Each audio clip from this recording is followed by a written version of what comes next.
Well, they did it with a lot of ball movement, and Kane's going to go through that, but these are the final quarter moments, and Rochelle puts one through. 16 lead changes, which is extraordinary. Blake Acres kicked that goal, and on the commentary, David King told us exactly that was going to happen. It was a nice moment, and then the youngsters stood up. They kicked goals back-to-back, 3 goals down there. So they needed 3 goals. Late, Isaac Rankin, I thought he was the best man on the ground, going through the middle. 20 centre bounces he attended yesterday. He kicks that, and then they go forward again. The Blues had their opportunities. They dropped that one. Then Owie stubs the toe here. That would have been a definite goal. The Crows go down the other end and they win the game. And this man who came on as the sub, he was brilliant in the last quarter. 9 disposals and he turned the game.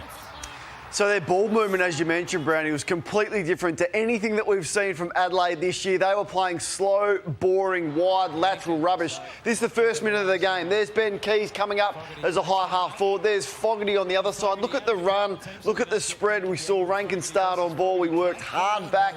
They're not stopping. They're not going back off the line. They're not kicking it sideways. And they get a genuine one-on-one for Walker. He is loving it. He took 6 marks inside forward 50. Not perfect. Now, Curvis started on the wing. He drifted down, and then the man that was right up the ground ends up marking the ball in the goal square. 3 goals in the first half of Ben Keys. Thought he was enormous. That kick inside, we haven't seen any of that. That's Nan Curvis. That's Hamill. These are young players. That's Michael Aney. Actually, like a hot potato. They're not holding the football for anything longer than a couple of seconds. Rochelle's up the ground again. Short kick. Matt Crouch, get it out of his hands, in and out. And once again, you get a quick entry to the forwards. Walker goes back and kicks that. They took 18 marks inside forward 50, 127 handball receives, completely different outfit with the way they moved the ball yesterday, and they got the rewards for it. Kane, what were they doing in the first 4 matches? Oh, no idea, Damo. So they kicked 100 points yesterday. They hadn't gone anywhere near kicking 100 points.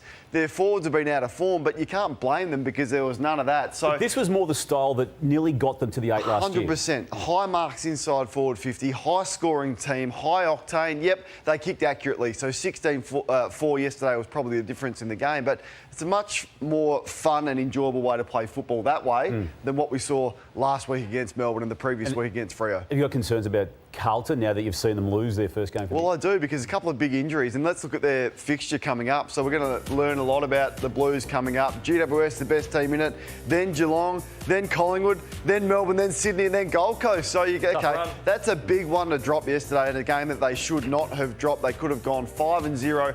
Then that looks a little bit more favourable. But yeah, in 5 or 6 weeks' time, we could be having completely different discussions about the Blues than we're having right now. The other move was Isaac Rankin through the middle of the ground, paid off. We've been calling for it, either him or Rochelle. 20 centre bounces he attended. Yeah, definitely. So the average that he'd been to was 5 prior to that game. He's gone to 20, started in there, got involved, and he still has the impact on the scoreboard. So still kicked 3, 22 touches. Him and Saligo give you something a little bit different. Laird was pushed out, Dawson was pushed out. A much better midfield mix yesterday for the Crows. That tough stretch of matches for Carlton, you've just highlighted, Kane. They're going to probably have to do it for a lot of that journey without a couple of key players. And Adam Sard, who pinged a hamstring yesterday and was forced off the ground before half-time, and he's got a bit of a history with soft tissue damage, so they'll be, I'd imagine, quite conservative on that rehab, as they will be, I would think, too, on Mitch McGovern, who was putting together a really, really nice season, arguably his best to this point anyway of it, as a Carlton player, and he too is out. They got Sam Walsh back, TJ, so that's the big positive, but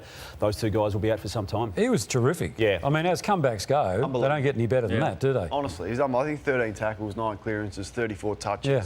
So the work that he puts in, like, that's a professional. To be able to do that and come back, and like, he was a bit scratchy with a bit of his ball handling and ball use, but geez, you've got to admire the way he goes about it.